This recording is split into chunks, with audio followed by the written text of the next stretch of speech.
Wow!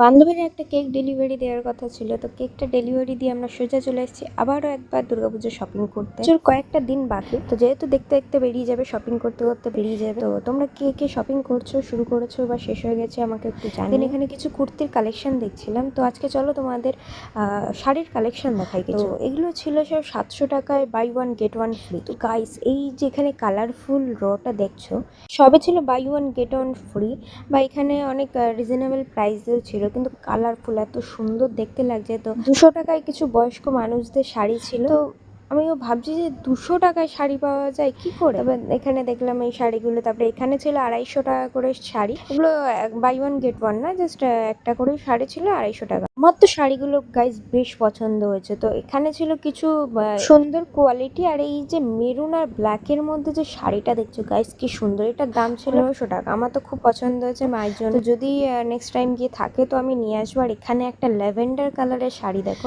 ল্যাভেন্ডারটা খুব একটা dark না, লাইট, একদম দূর থেকে বোঝা যাচ্ছে। কি সুন্দর গাইজ, আমি কি বলবো, আমার তো এই দুটো শাড়ি খুব পছন্দ হয়েছে। আর এখানে বান্ধবী কিছু কুর্তি দেখছিল, তারপরে একটা কুর্তি দেখায়, মানে চুড়িদার এটা হয়তো। তো এটা দেখো কতটা ঘের, এই পাশেও সেম ঘের আছে, তাহলে ভাবতে পারছো। তো আমাদের শপিং কমপ্লিট, আমরা বেরিয়ে পড়েছি। কি কি কেনাকাটা করেছি সেটা আমি নেক্সট কোনো একটা ভিডিওতে দেখাবো। তারপরে ওখান থেকে চলে গেলাম একটু চা খেতে। মেঘলা আকাশ ছিল কিন্তু হাওয়া ছিল না, বহুত গরম। তো ভিডিও ভালো লাগলে লাইক, কমেন্ট, শেয়ার, সাবস্ক্রাইব করতে ভুলো না। টাটা।